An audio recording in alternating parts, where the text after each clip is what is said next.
राम राम मंडळी, या चॅनलमध्ये आपल्या सर्वांचं पुन्हा एकदा स्वागत. मित्रांनो, फेसबुकवर एक लेख वाचण्यात आला होता. तो लेख कोणी लिहिला आहे तो काय माहिती नाही, तरी ज्यांनी कोणी लिहिला आहे तो लेख मला तर आवडला, तुम्हालाही आवडेल अशी आशा करून त्या लेखावर आज एक व्हिडिओ बनवण्याचा प्रयत्न. तर आजच्या व्हिडिओचं टायटल आहे की प्रत्येकाला माहिती असले पाहिजेत असे काही अलिखित सामाजिक नियम कोणते आहेत, याच्यावर तो लेख आहे. तर पहिलं होतं की दवाखाना, विमान प्रवास आणि मुलाखत या 3 ठिकाणी शक्यतो परफ्यूम आपण वापरलं नाही पाहिजे. त्याच्या पुढचा नियम होता लग्न समारंभ, शोक समारंभ व कामाचे ठिकाण येथे शक्यतो सर्वात मिसळून जातील असेच कपडे आपण घातले पाहिजेत. त्याच्या पुढचा नियम आहे कोणी पैसे दिले तर त्याने मागायच्या आधी आपण परत दिले पाहिजेत. पुढचा नियम आहे जर तुम्ही सिगारेट ओढत नसाल तर मित्र सिगारेट ओढताना लांब थांबावे व सिगरेट ओढणाऱ्या लोकांनी उगीच ओढत नसलेल्या लोकांच्या तोंडावर धूर सोडू नये आणि त्याला एकदा ट्राय कर असं म्हणू नये.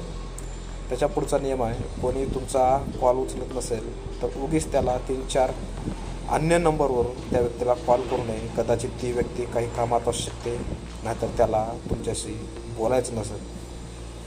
वर्गात लेक्चर असताना सर्वांना त्रास होईल असे वागू नये. वर्गात 50 मुले असते आणि तुम्ही 2 मिनिट जरी चुकीचे वागले तरी 50 मुलांचे 2 मिनिट असे 100 मिनिट वाया जातात. तुम्हाला शिकायचं नसेल पण कदाचित काही तर विद्यार्थ्यांना शिकायचं असेल असं समजून आपण गप्प राहिलं पाहिजे. पुढचा नियम आहे त्याच्या दुसऱ्याच्या आवडीनिवडीवर हसू नका. ह्याची मैत्रीण अशी आहे, हा देव चांगला नाही, किंवा हे काय खातोय, किंवा त्या सिंगरचा आवाज चांगला नाही, तुला का आवडतो, असे बऱ्याच टीका असतात, फालतूचे जे असतात. तुम्हाला त्याच्या निवडीचे काय करायचे, म्हणजे जसं की आम्ही कॉलेजला असताना म्हणायचे की तू इंग्लिश गाणं ऐकतोय, ती माझी चॉईस असते ना. तर त्याच्यामुळं अशा गोष्टी आपण पाळल्या पाहिजेत. पुढचा नियम आहे जेवताना आवाज करू नयेच, पण तोंडात काही असताना आपण बिलकुल बोललं नाही पाहिजे. त्याच्या पुढचा नियम आहे इतकेच तोंडात भरावे जितके असताना तुम्ही तुमचे नाव सांगू शकता आणि तोंड बंद ठेवूनच आपण चावलं पाहिजे. पुढचा नियम आहे सर्वांना वाढून झाल्यावरच आपण जेवायला सुरुवात केली पाहिजे. त्याच्या पुढचा नियम आहे एखादा पदार्थ कसे खायचे हे माहीत नसल्यावर बाकीच्या कोणीतरी खाताना पाहावे आणि मग सुरुवात आपण केली पाहिजे. उगीच अज्ञानी बनून फिंगर बाउल पिऊ नये. त्या पुढचा नियम आहे एखाद्या अनोळखी व्यक्तीविषयी लगेचच चर्चा करून तुम्ही तिच्याबद्दल जी चर्चा करता ती तुम्ही ज्याच्याशी चर्चा करत त्याची कोणतं असू शकते असं समजून आपण एखाद्यावर टिंगटवाळी किंवा त्याला नाव ठेवलं पाहिजे. पुढचं आहे कोणाच्या घरी गेले तर तिथल्या मुलांना किती राईस विचारून झाल्यानंतर लगेच त्याचे मार्क, इंग्लिश गणिताचे प्रश्न, असं काही बकवास गोष्टी थांबवल्या पाहिजेत. तसेच पुढचा नियम आहे की बिना आमंत्रणाचे हे कोणत्याही कार्यक्रमात जाऊ नये असे आमचे वडील तर म्हणतातच. त्या पुढचा नियम आहे एखादा पत्ता माहिती नसला तर का जायचे, तिथे काय आहे असले प्रश्न विचारून किंवा पत्ता सांगून समोरच्याचा टाईमपास करू नये. सरळ नाही माहीत असं सांगून चूप बसलेलं बरं. त्याच्या पुढचा नियम आहे समोरचा व्यक्ती तुम्हाला माहिती असलेला जोक सांगत असेल तर उगीच तो जोक पूर्ण करून रसभंग करू नये. त्या पुढचा नियम आहे रांग लावली असली तर रांगेचा रिस्पेक्ट करावा, मध्येच घुसू नका आणि आपल्याही पुढे कोणाला घुसू देऊ नका. नेक्स्ट आहे समोरची व्यक्ती मुलगी आहे म्हणून सगळे खरे मानू नका. पहिले दोन्ही बाजून ऐकून घ्या आणि मगच ठरवा दरवेळेस मुलाची चूक असते की नसते. त्याच्यानंतर आहे तसेच दरवेळेस ॲक्सिडेंट झाला तर कारवाल्याची चूक नसते. दोन्ही बाजू समजून घ्या, आधी मदत करा, नंतर दोषारोप करत बसा. नेक्स्ट आहे काही चुकीचे होत असेल तर मदत करा. तिथले फोटो व्हिडिओ काढून स्टेटसला ठेवण्यापेक्षा ती परिस्थिती कशी नीट करता येईल ते पहिले पहा. त्याच्या पुढचा नियम आहे, प्रवासात शेजारच्या व्यक्तीला स्वतःविषयी सगळेच सांगत नका बसू. पैसे एकाच ठिकाणी आपण ठेवलेही नाही पाहिजेत आणि स्वतःला लागणाऱ्या सर्व गोष्टी घेऊनच आपण निघायला पाहिजे.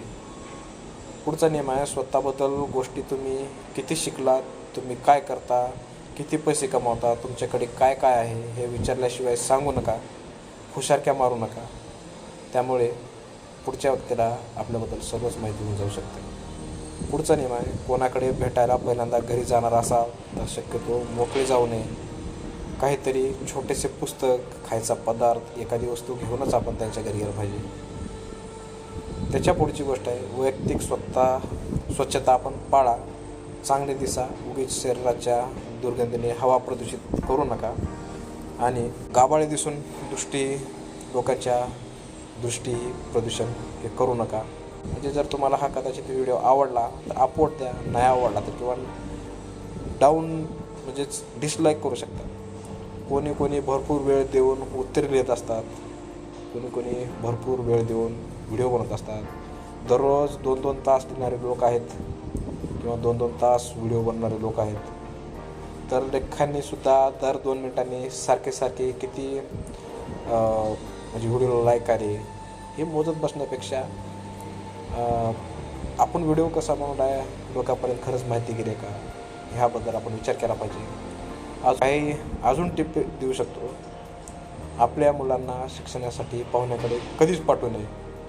दवाखान्यात कोणाच्यासोबत गेले असाल तर OPD रूममध्ये जाऊ नये, कारण तुमच्यामुळे आजारी व्यक्तीला डॉक्टरबरोबर स्पष्ट बोलता येत नाही.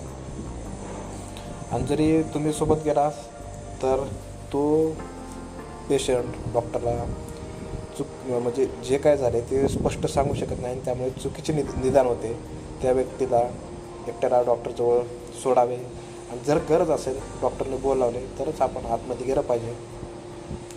आपल्यासोबतच्या व्यक्तींची नेहमी कोणाला भेटल्यावर ओळख करून द्यावी, नाहीतर त्यांना बरोबर नेऊ नये. आणि समजा ते एकमेकांना आधीच ओळखत असतील तर तुम्ही एकमेकांना कसे ओळखता हे विचारू नये. त्यांनी स्वतः सांगितलं तर ठीक, नाहीतर काहीही नाते ओळखी असू शकतात आणि त्यांना ते सांगायचे नसतील. जर तुम्हाला कोणी हॉटेलमध्ये नेणार असेल तर शक्यतो ऑर्डर त्याला देऊ द्या. त्याने काहीतरी प्लॅन केलेला असतो, त्याचे काहीतरी बजेट ठरलेले असते. एखाद्याच्या मदतीचे खोटे आश्वासन आपण कधीच दिलं नाही पाहिजे. आणि एकदा दिले असेल तर काही दिवसांनी मदत करेल, अजून काही दिवस लागतील असे म्हणून समोरच्याचा सारखा वेळ वाया घालू नये. नाही जमत असे सरळ आणि सांगून मोकळं झालं पाहिजे. कारण की आजकालच्या जमान्यामध्ये हो प्रत्येकजण म्हणू शकतं आहे, पण स्पष्टपणे नाही म्हणणारे तुम्हाला क्वचित लोक भेटतील, ज्यामुळे समोरच्याचा वेळ जाणार नाही. आपल्यामुळे आपल्या विश्वासावर तो व्यक्ती आपली वाट पाहत असतो. म्हणून स्पष्ट माझ्याकडून ती गोष्ट होणार नाही असं स्पष्ट सांगितलं ते कधीही बरं. तर मित्रांनो, आशा आहे तुम्हाला व्हिडिओ आवडला असेल. व्हिडिओमधून खूप साऱ्या गोष्टी समजल्या असतील अशी आशा करतो. इथेच थांबतो. धन्यवाद. जय जवान, जय किसान, जय महाराष्ट्र, जय भारत. धन्यवाद.